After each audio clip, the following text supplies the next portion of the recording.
Well, another opportunity for you to become Primarisized. We're going to do our Saturday training, and I hope you invite other people to watch these. You know, these are public. They're on YouTube, and I don't want you advertising it to everybody else. It's not a recruiting tool, but everybody that is a prospective new associate for your organization. Feel free to let them join in, and they'll get some information. One of the reasons why I want to open that up a little bit is because we tell people that we give them a financial education. That financial education does not take place in the home. It doesn't, when you go and you do a 55-minute presentation in their home, then you go back the next time, and the goal of that second time is to do business with them. People can't get educated on finances in that amount of time. They get educated by going to training classes. And I want you to be able to invite people to this training class.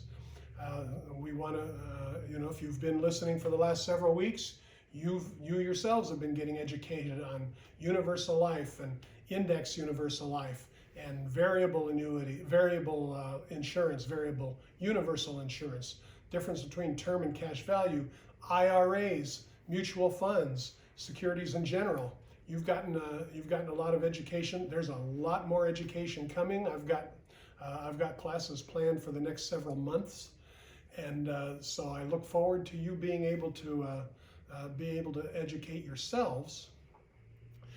And when you have a potential new associate, remember that we say when we do the presentation on Thursday night, please use Thursday nights. They're fantastic. Please invite people to come. It lasts for half an hour, and it's an opportunity for you to build and for your people to build. Please use Thursday nights. But we tell people on Thursday nights that there are 5 reasons that people get involved with our company. And one of those reasons is to get a financial education. Well, then we have to offer a financial education. We have to teach people about stacking of debt. We have to teach people about retirement plans and teach people about mortgages and the rule of 78 and how it's different from the rule of 72. And all of those things, it's important to teach. We're going to be teaching them in these classes. So please always plug in, always be faithful, watch these classes, but get your people watching them too. I don't do this for my health. Juan doesn't do the filming of it for his health. We do this for your health. We do this so that you can be successful. And so with that, I'm going to shut up and then start talking. Today, we want to talk about the more advanced retirement plans. You remember the last time we talked about traditional IRAs, we talked about Roth IRAs, what are some of the differences between the two, and the reason that we don't give contribution limits and all of those requirements is because they keep on changing. And so, again, we're not going to do that with these retirement plans, but we're going to tell what the provisions are as far as right now. We're doing these videos in the year 2020. If you're watching it in the year 2030, maybe a lot of this stuff doesn't apply anymore, and probably I won't apply anymore. So, be ready for that. Be ready to use these to make your own videos, to do your own training, to prepare when you're an RVP, to prepare your training classes. The material can change, but the principles do not. The principles are the same. There's no time when cash value insurance is going to beat term and invest in mutual funds. There's no time when when there's a good debt. A lot of people say, well, there's good debt and bad debt. Bull. There's no good debt, no good. The Bible says, owe no man anything but to love him. That's what you ought to owe people. You should not have debt. So as soon as it's possible to pay those off, then you pay those off. But rather than to keep on going down rabbit trails, I'm going to get on what the topic is for today. And let's talk about the retirement plans that businesses set up for people. You're probably familiar with the 401k,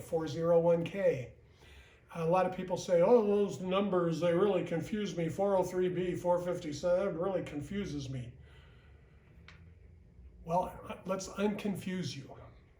If you had the IRS law, if you had them all in books, if you went to section 401 and you went down the paragraphs until you got to paragraph K, this retirement plan is what you'd find. It's not a big secretive deal. A 401k is a retirement plan designed for businesses, mostly corporations. But there's a lot of flexibility in 401ks. A lot of different kinds of companies can use them. If you are a sole proprietor, which I am, everybody who's involved with Primerica works for themselves. You're a sole proprietor. That means you don't have a boss other than yourself. So can you have a 401k? Yeah. Start making a lot of money and set yourself up with a 401k. Make sure that you have a securities license, because guess who gets the commission if you set it up for yourself? The answer is you. And by the way, that's true for any of your accounts. If you set up a voluntary account, which means it's non-qualified, it's no tax benefits, it just grows and grows. Or if you set up a qualified account, an IRA, a Roth IRA, 401k, 403b, any of those things that you set up, you can set those things up for yourself, not the 403b, but you can set up all of those, a SEP IRA, a simple IRA, you can have any of those. And guess who gets the commission if your securities licensed? So get your license early, because remember, time and consistency. The longer you have that building, the better by far it is for you when you retire. If you procrastinate for 1 year, it's a lot more that you have to save to end up with the same results. So don't procrastinate. Get the securities license as soon as you possibly can. Start studying for the SIE. Start studying, pass that exam. If you don't feel like you take exams well, then study 9 times as hard as everybody else, and you'll learn the material. But I cannot recommend highly enough. Get securities license, set up your own plans, and then start setting up other people's plans. So the 401k for businesses, mostly for corporations. The idea is this. You put the money in. Now, the 401k, the primary funding for a 401k is the business puts money in. Okay, so if you work for Northrop, where I used to work, or you work for some other company, IBM or something, then they have a 401k and they will contribute for you. Different percentages for different companies, but then many times you put money in by salary reduction, and then they will match, and that's how they put the money. That's how they put money in for you. So I've always said free money is a good thing. If you put the money in for yourself and they put money in for you, what a wonderful combination. I'm a big believer in these retirement plans, 401ks for corporations. And in a 401k, you can put in just about any kind of investment. Now with Primerica, we're big believers in mutual funds. So normally, I would recommend putting mutual funds into your 401k, because that allows you the tax deferral, but it allows you the diversification of the mutual funds. It allows you professional management of the mutual funds. That's just a home run, that combination. Remember that the mutual funds are the vehicle. The 401k is the shelter. Okay? They're the car, and the 401k is the garage. Okay? Now, what if you work for a school or a hospital or a charity, you work for your church, something like that? Then you're not going to have a 401k in general. If you had that big body of the IRS tax law, you would go down 2 more sections to 403, And if you go down to subparagraph B, you'd find the 403B. And the idea with that is it's very, very much like 401k. A few exceptions. For example, it's not as flexible as far as what you can fund it with. You know, with a 401k, you can use all sorts of different things, different investment stocks, bonds, you know. But with a 403b, you can put annuities or mutual funds. Okay, that's what funds a 403b. What do we recommend? Mutual funds. Okay, we're going to be talking about annuities in a few minutes. But 403b is for tax-exempt organizations, churches, schools, hospitals, that type of thing. So as long as the place where you work qualifies under the IRS tax law, which is a few sections later, 501, then you can have a 403b. If they don't have one, then why don't you get securities licensed and you set one up for them? I've set up 403bs for several organizations, for schools and churches, and it's a great idea. It's a nice way of having income because remember, every time the employer or the employees contribute money to their retirement plan, you get this check. You get paid. You may have set it up in 2020, this year, but in 2030, if you're still alive and they're still alive and the business is still kicking, people are still putting money in there, and you can meet with the new people, and I'll tell you what, it's the substantial earnings that you can get from people's continuing investments in securities. So 403b, that's how they work. Mutual funds and annuities. What else? Very similar, by the way, to 401ks and how much you can contribute. And year by year, those contribution amounts change, so I'm not going to tell you what they are now, but check on it. The other plan that's very similar is a 457. You guessed it, that's 54 sections later than the 403. Okay, the 457 describes retirement plans for people who work for the government. So if you're a government employee, you can have a 457, and very many of the requirements are similar to the other two plans. But that's how these three things work. Okay. By the way, Primerica can set up a 401k for a business. We have a couple of people in our organization who are working on one right now. Can you imagine if you have a company that's got 25, 50 employees, something, you know, and you set up a 401k for them, you're going to make some serious change for a long, long time. I highly recommend it. So you can set up these plans. We have them. There are two other plans. They're actually called IRAs, individual retirement accounts, but they're not traditional IRA. They're not the Roth IRA. They're called a SEP, a simplified employer plan. A simplified plan just has, it's kind of an IRA on steroids. You can set up a business with a SEP IRA. People can contribute to it, and you can put more money into that than you can into the traditional or the Roth IRA.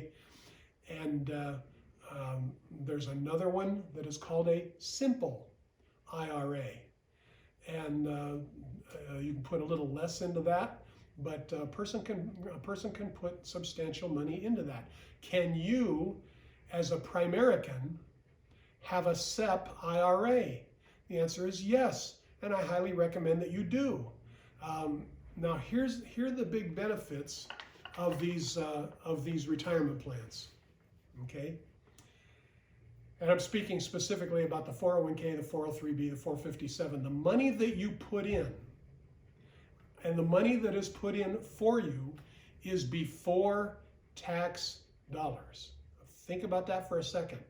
That means if you make $50,000 and you put $7,000 into a 401k, then for the sake of taxes, the government would pretend that you only made $43,000. So you get a tax benefit for putting money into the retirement plan. And whether you do it in a 401k, a 403b, a SEP, however it is, those are pre-tax dollars. You don't pay income taxes on that part of your income. Okay? Now, suppose you leave that in there for a long period of time. All of the growth, all of the earnings in the accounts are tax deferred. They're tax deferred. So you're not going to pay any taxes as the thing grows either. Not on the money that's put in, not on whatever it grows to. So those taxes are deferred. And so when are you going to pay your taxes? And the answer is when you start taking the money out. And we recommend that you don't take it all out as a lump sum, because if that thing grows to $800,000 and you're between state and federal, you're in a 40% tax bracket, you're going to lose a significant chunk of money. You're going to lose, $32,000, $320,000 on that account. You don't want to do that. So you want to take it out a little bit at a time. Okay, you can do that with what are called required minimum distributions, which is the least amount you can take out, or you can take out enough for a comfortable retirement, which is really what the plan is, and no hay problema. You can you just pay taxes on how much you took out each time. Now I mentioned the required minimum distribution, RMD. You may recall that with the new act that was recently passed, the new tax plan, that the RMD has been changed a little bit. You used to have to start taking money out and paying your taxes on it at the age of 70 1/2. To be precise, the April the 1st following your 70 1/2 birthday. Now that's been changed to 72, which is a blessing for us that are getting close. But and those laws will change, with time. But that required minimum distribution, you have to start taking the money out at age 72 so that Uncle Sam can start getting the taxes that he hasn't been collecting year by year. And that makes sense. Okay? So, what else did I want to say? The answer is, I want to talk a little bit about that new act, the SECURE Act. SECURE stands for setting every community up for retirement enhancement. SECURE. Okay? Setting every community up for retirement enhancement. And the idea is to make those retirement plans a little bit more beneficial, to work on the tax breaks a little bit. For example, some of the new rules. It used to be you couldn't do this, but now if you pass suppose that you have a beneficiary. Most of the time, if people are married, the beneficiary on the retirement plan is the spouse, okay? Not always. Suppose you're single, okay? Suppose you have a non-spouse beneficiary. So if you were to pass away, then somebody else other than a husband or wife is going to get that money. Well, it used to be that you could pass it to the non-spouse, and then what was this called? Stretch IRA. That's what it was. And you could stretch it out by if you're taking, say you're taking an annuitized amount. You're taking a substantially equal payments every month from your retirement plan. Then Used to be stretched out, which means if you left it to a non-spousal beneficiary, then they could take it and they could continue to just take those earnings, monthly earnings, during their life expectancy. That's gone. Okay, but what you can do is that if a non-spouse is the beneficiary on your retirement plan, then they can, in fact, they need to take that. Let me find this because I want to give it to you correctly.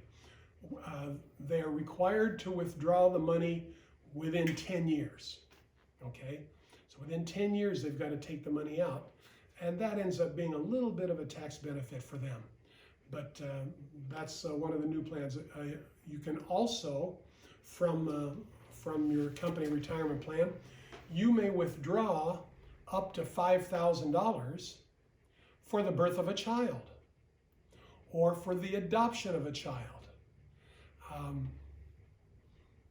I'm not going to make any political comments, but I'm highly in favor of both of those options.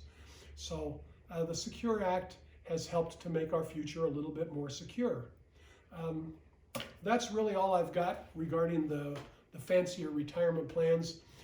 If you have an opportunity to set one up for somebody else, then that's a good time to study what the laws are currently at that time that you're setting it up.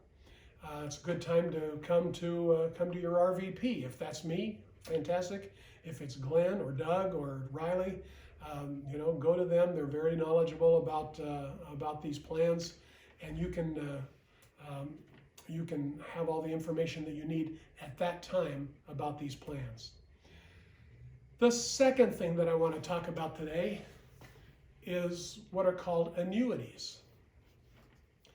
Now, generically, first I want to talk about getting a drink of water.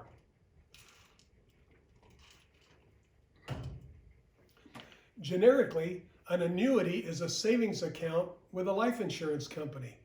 But I want to tell you exactly what it is in a few moments. And I want to stop here and say, well, isn't that what cash value insurance is? No. No, no, no. Cash value insurance is not a savings account, even though insurance agents tend to call it a savings account. The technical legal name for that is lying. They call it a savings. It's not a savings by any stretch. But an annuity is. It's a savings account with a life insurance company. And here's the big deal with annuities. The definition of an annuity is an annual payout. The word annuity means annual payout. So most people think, well, no, it's a savings account. That's the generics of it. But the word annuity technically means an annual payout. Now let me explain. Here's how this works. You put money into an annuity. There are two ways that you can do that. You can put money in a little bit at a time, which I refer to as, and then there's this point in time called the maturity date, at which time you can annuitize that annuity, and I'll tell you exactly what that means. And then they start paying you out. Now, when you put money in, very similar to the way when you put money into a mutual fund, you're building up shares. When you put money into an annuity, you're building up what are called accumulation units, because it's accumulating. And those are kind of similar to shares of a mutual fund. Now, as you build up those annuity units, and you get to this point at which you lock it in, if you choose to annuitize, which is sometimes a good idea and sometimes a terrible idea, but if you choose to annuitize at that moment, that means that you are choosing to have the insurance company start paying you your retirement account.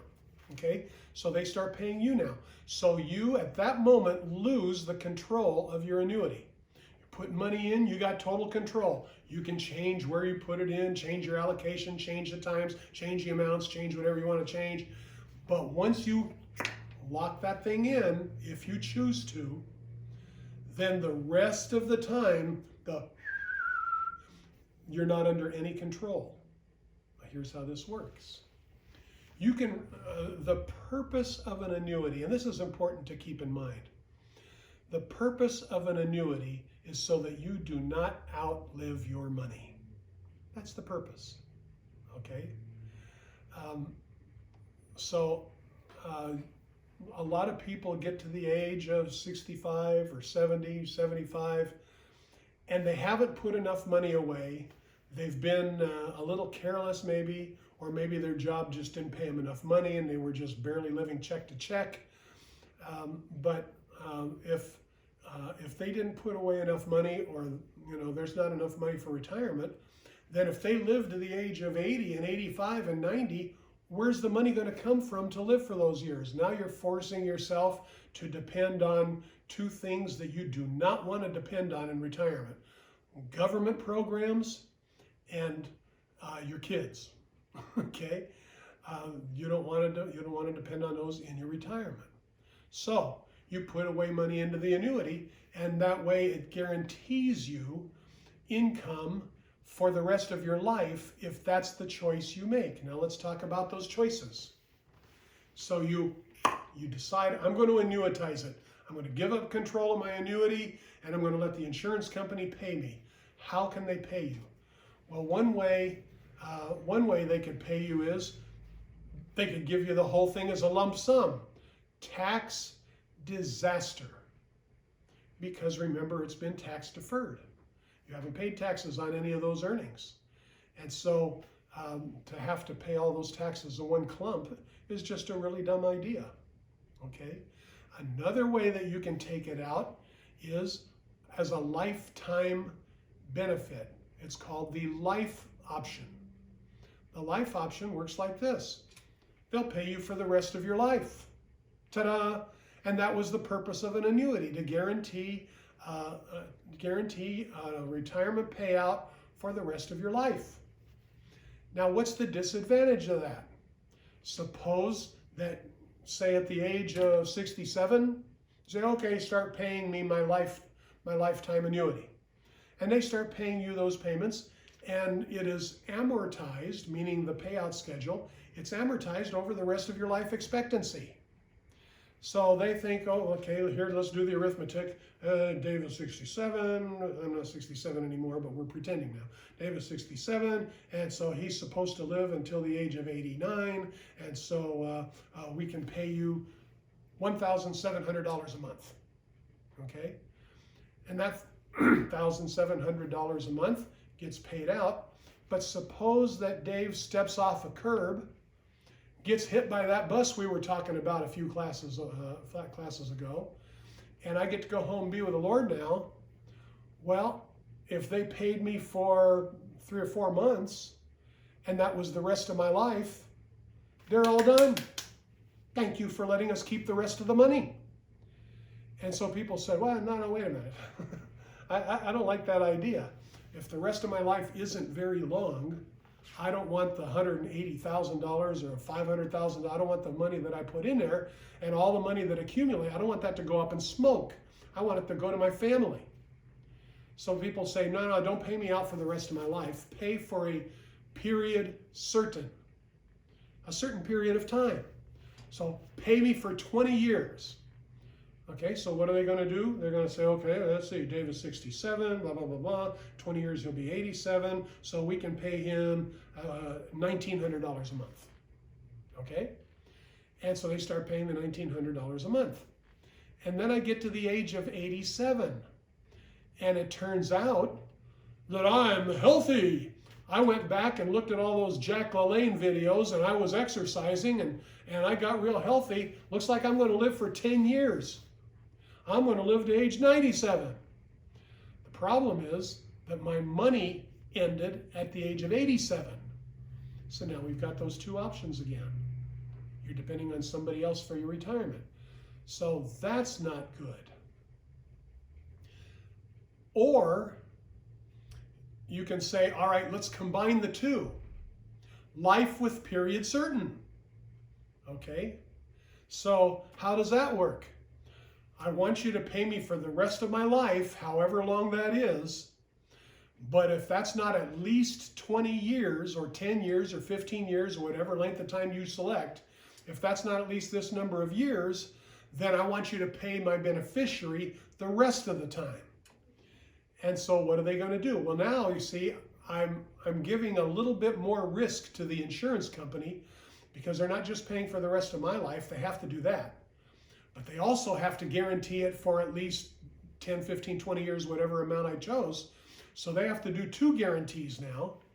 And so you think they're going to pay as much money per month as they paid in the other two choices? No, they're not going to do that. So what are they going to do? Let's say Dave is 67. We got to pay for the rest of his life. Supposed to be 89, but who knows? But we do have to pay for at least 20 years. Okay, we can pay $1,500 a month. Okay? And they start making those $1,500 a month payments. Or maybe you have a spouse, and you decide that you want them to pay for joint life. Now that doesn't mean the life of your marijuana cigarettes. That's not a joint life. Is the life expectancy of two people. So here's a husband, here's a wife. Okay, let's see, he's supposed to last to 89, but she's a woman, she'll probably last to 91. And so here's how much we're going to pay for that. And they'll pay less because they're taking a double risk now again. So maybe they'll pay $1,200 a month. Okay. You can have joint life with right of survivorship, which is the way that I would recommend doing that. And there are all sorts of different settlement options on these annuities, and you now know the major options.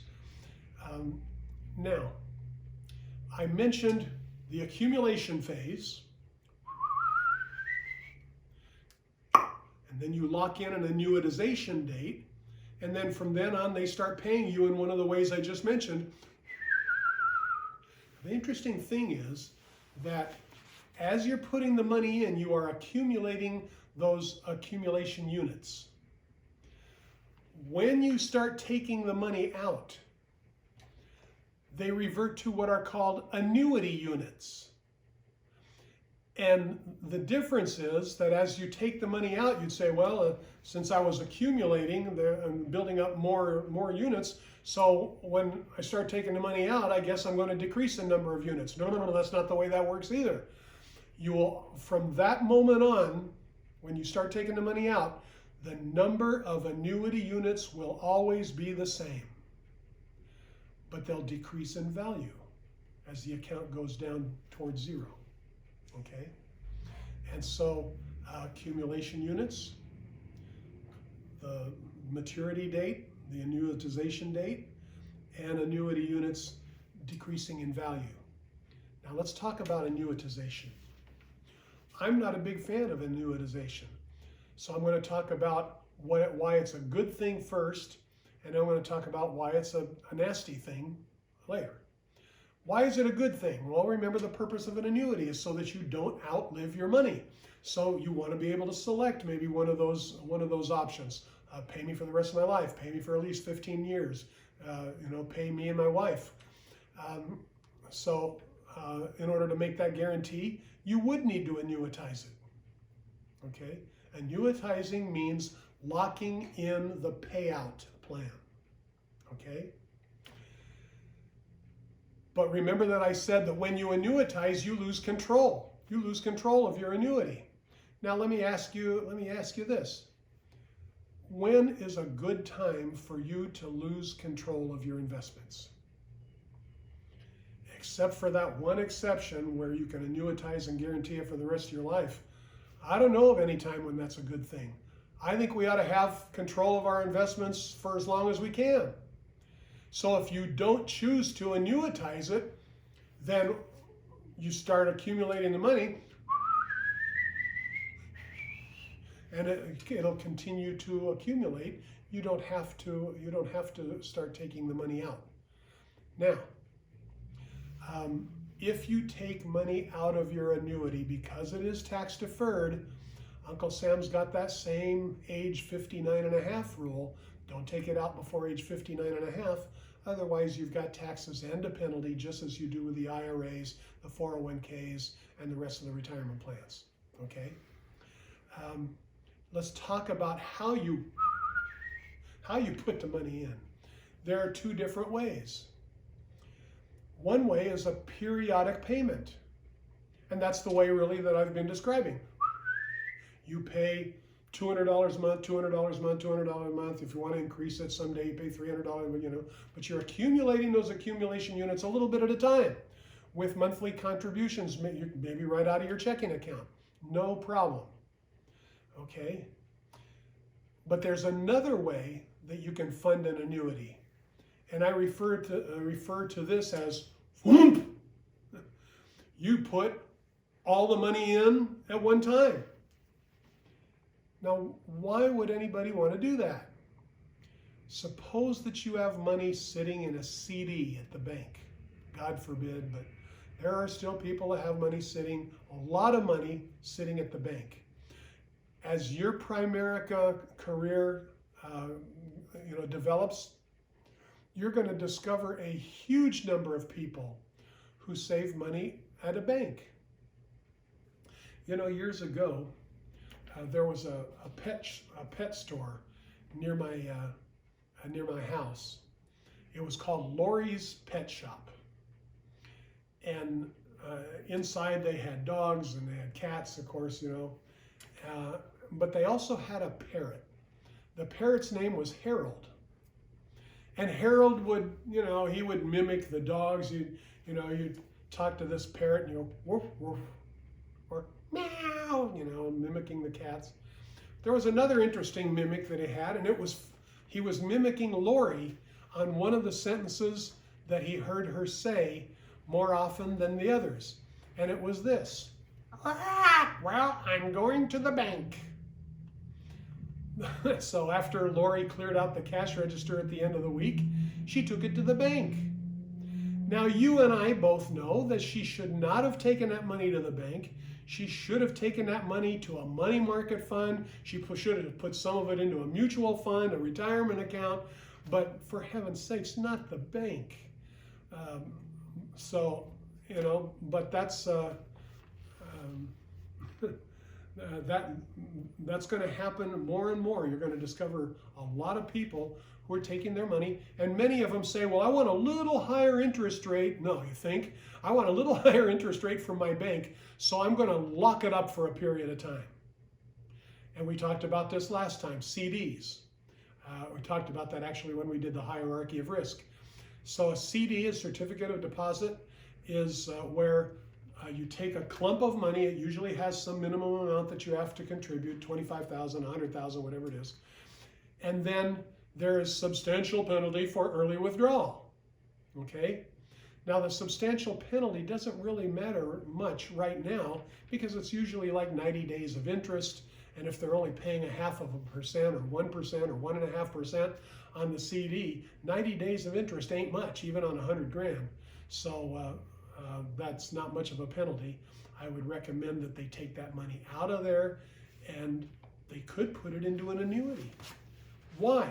Why is an annuity better than a CD? And the answer is tax deferral.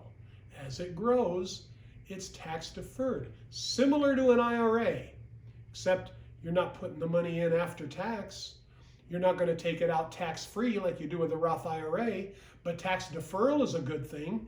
If you have the money in the bank in a CD, you got to pay taxes every year. Now, right now, interest rates are lousy, so you don't have to pay a lot of taxes, but you do have to pay taxes. And so you might as well put it into an annuity. You've got an opportunity for a little better rate of return, and the money grows tax deferred.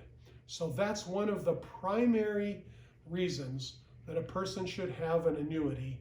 Take their CD, put it into an annuity, and then they can tax defer the thing.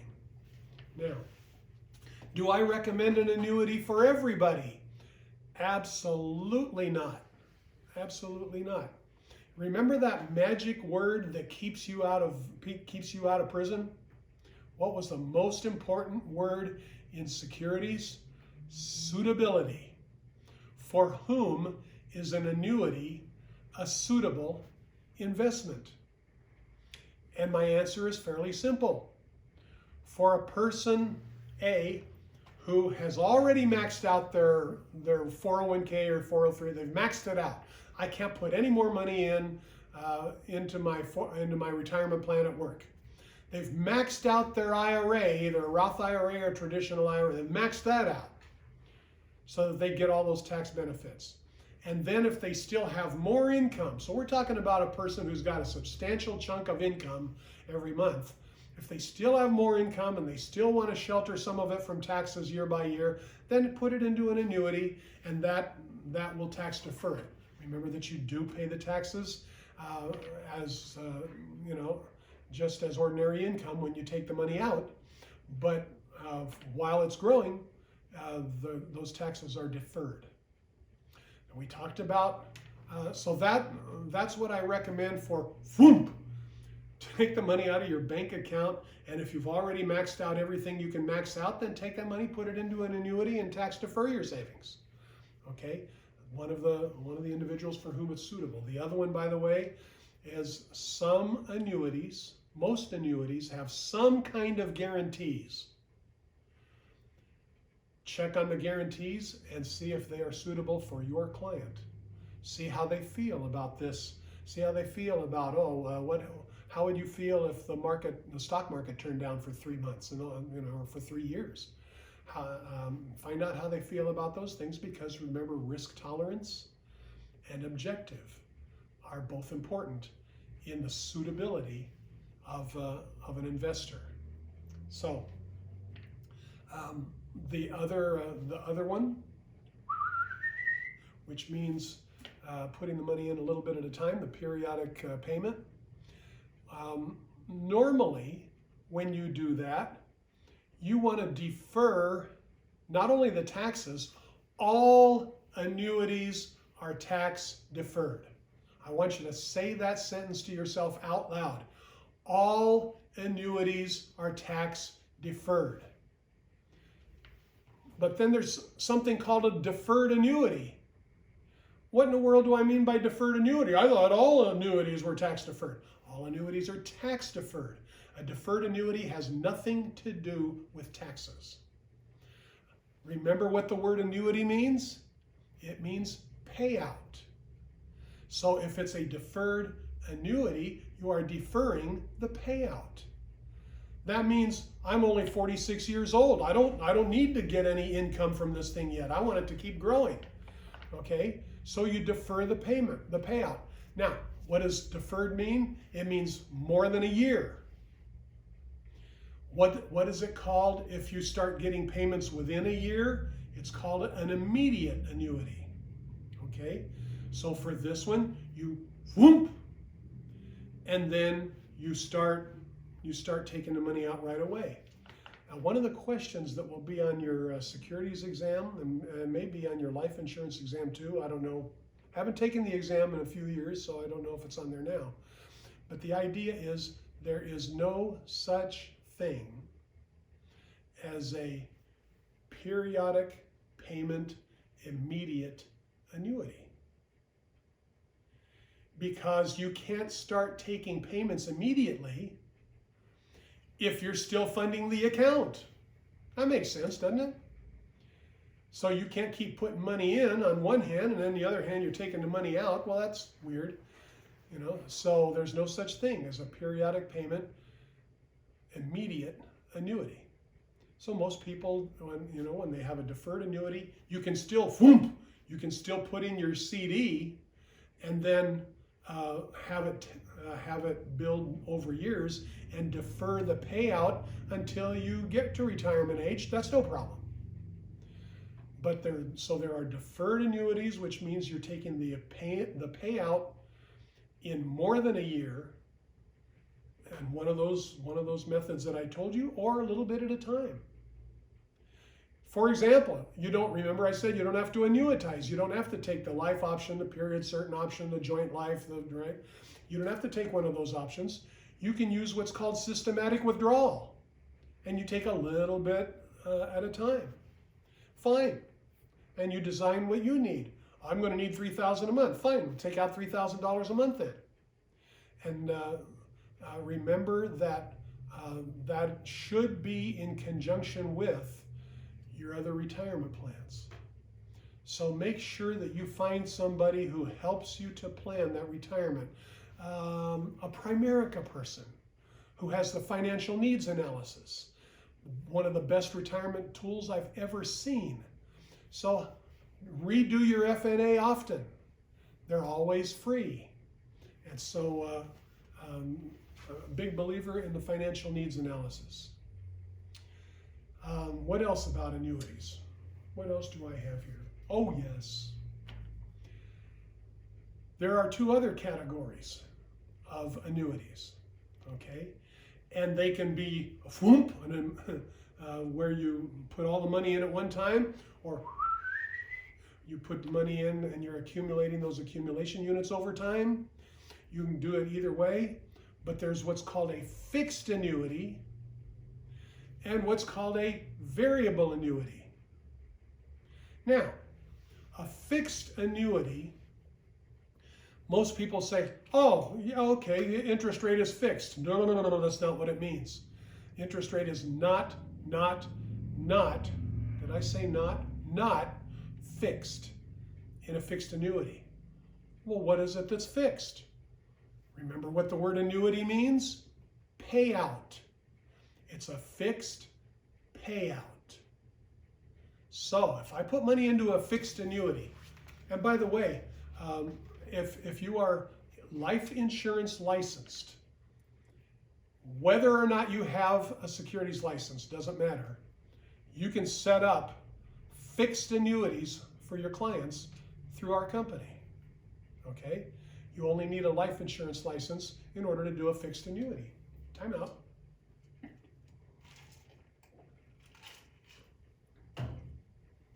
So it's the payout that's fixed. Excuse me. So you decide that you want to start taking the payout. Maybe you want to have it paid out. You annuitize it if you decide that you want to do that. And so they're going to start paying you out. And maybe over the life, you're going to pick the life option. So let's see, David is 67. He's supposed to live to age 87. Okay, any of those. The payment is fixed out. A fixed annuity means fixed payout. Variable annuity means variable payout. That means it's not fixed. It's not just $1,700. So here's how this works. And when you take a class in order to pass your securities exam, you will study in detail what's called the assumed interest rate, AIR, in your variable annuity. The assumed interest rate is not an interest rate that they assume, because a variable annuity doesn't even earn interest.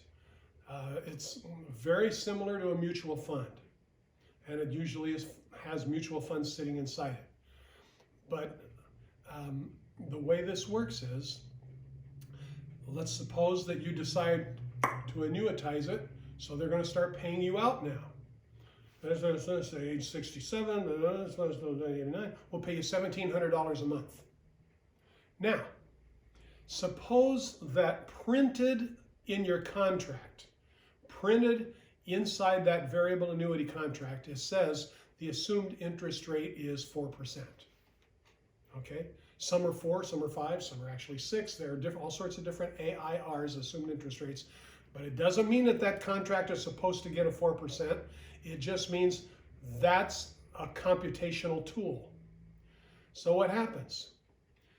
every time that the mutual funds inside the separate account perform at better than 4% annualized, okay? Every time they perform, so that's like 1/3% per month. Any month that they perform a better than 1/3%, which is 4% per year, then if it beats that 4%, then the amount they pay you, the annuity payment, goes up. Anytime that it's less than 4%, the annuity payment goes down. And anytime it equals 4%, the performance of the mutual funds inside the separate account equal 4%, then your next month's payment's going to stay the same. So here's Dave. He's going to get $1,700 his first month, but the next month, that separate account annualized performs at 7%. What's going to happen to my payment? The answer is, wow, it's going to go up from $1,700 maybe to $1,950. Okay? Now, the next month, it doesn't go up 7%. It only goes up 5%. Well, that's more than the AIR. It's going to go up again. So maybe it'll go up to $2,000. Now, the next month, the market goes up, the mutual funds inside the separate account go up by 3%.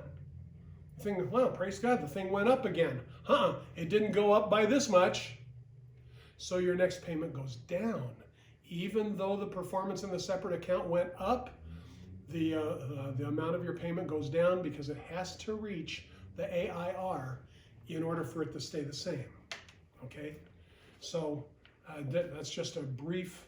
And of course, if the performance goes down, your payment goes down.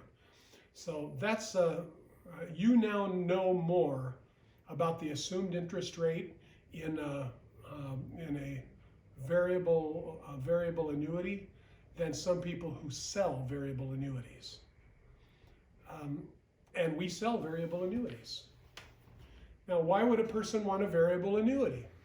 The answer is you want an annuity because you want income in retirement. You want it to be tax deferred. But why would you want variable? Same reason that you would want a mutual fund instead of maybe a money market or a bank, a bank account. You want that hedge against inflation. You got to beat inflation. And mutual funds have a better shot at beating inflation than just a bank account or a money market. And so that's so you get a combination. But one last comment about this is that many people sell as many annuities as they can, which is a good thing if they're all suitable. But many people use annuities for everything. Oh yeah, you want to save money? Oh yeah, I recommend annuity. It's tax deferred. Oh, you need an IRA? Good, I recommend an annuity because, well, most of the time, did I say all of the time? No. But most of the time, it's useless to use an annuity for an IRA or a 401k or a 403b. It's useless most of the time. I'll tell you in a few moments when it's not useless, but most of the time it's useless. Why? Because the IRA gives you these tax benefits and you only get one of the tax benefits with the annuity. Well, if you make it your IRA, you get all the tax benefits with the annuity, but you pay extra money to get into an annuity. They're more expensive. Why? Because the insurance company is bearing some of the risk and all that kind of thing. If they have to bear more risk, they're going to charge more money. And we get paid more to set up an annuity, which means they have to pay out more in commissions. And so the customer has to pay more in fees than they do with just a mutual fund IRA or a mutual fund 403b. Now, when should a person use an annuity for a qualified plan, an IRA or a 403b or 401k? The answer is when they need those guarantees that are inside that annuity. That's mostly nobody, but it's some people. So that's why suitability is such a huge, huge issue. You have to check. It's your job as an agent, as the representative, to check to see if that account is suitable for this particular client. And you have a fiduciary duty to them. The laws have changed in this department. Your fiduciary duty is a bit stronger than it used to be in years past. You have to take care of your clients. And by the way, interestingly enough, according to the Department of Labor, the utmost fiduciary duty that you have is the golden rule.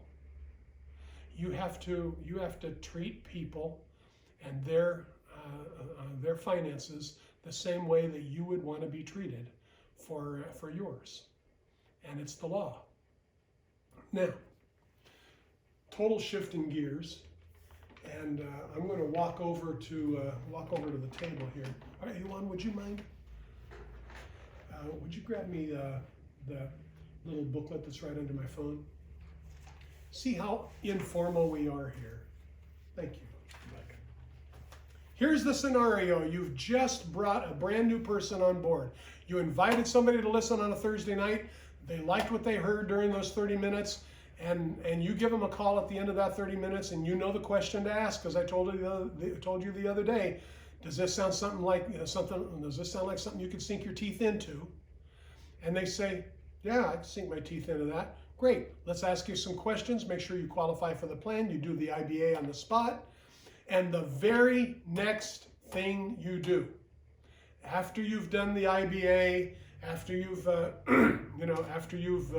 made sure that they're on POL and they've recorded their solution number and all of that, the very next thing that you do is you use this. This is a pamphlet, a booklet that was brilliantly put together. And what it does is it maps out your trip to district manager. Because at the district contract, your contract doubles. Now, would you rather make 25% on an insurance sale or 50%? And of course, if you have trouble deciding, pick the big one, okay?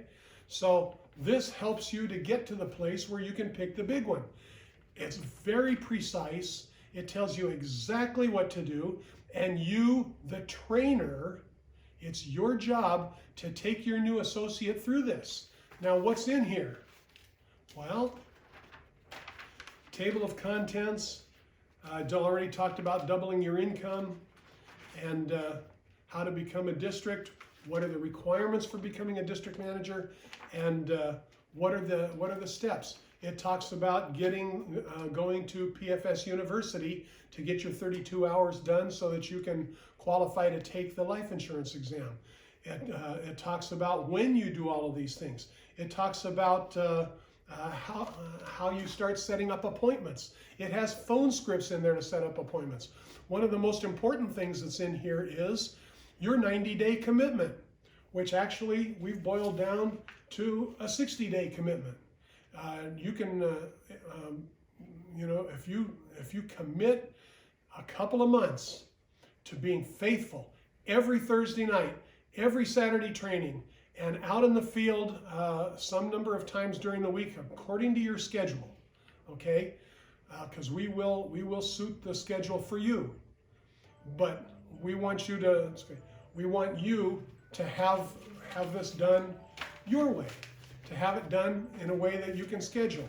So another thing that's important in here is, so actually in here you'll find it as a 90-day commitment, and you don't have to decrease it, because the longer that they commit, the more likelihood of being successful. But finally, what this does is it allows you to help that new associate determine who are the people you're going to see in order to start doing appointments, because they need to be trained. They need to be trained in the field. Now, right now with COVID-19, we're training people over Zoom. It's very successful. I hope it lasts forever, not the COVID-19, but the Zoom appointments, that saves you a lot of money on gas. But people need to be trained out in the field. And so that's in here. Exactly what appointments you need. Here's the person that I did for my second appointment. Here's how that went. Here's how the third appointment, blah, blah, blah. And every single step of getting to district is in this.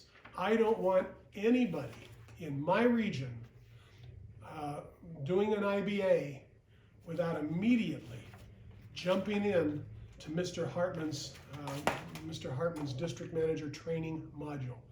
It's very worthwhile. It's a GPS for them, and I want you to use it. That's it. Next time, we've got brand new stuff to talk about. We're going to talk about how to build a team, how to make those phone calls. So tune in on Thursday night. Tune in next Saturday, and God bless you guys. Build a team.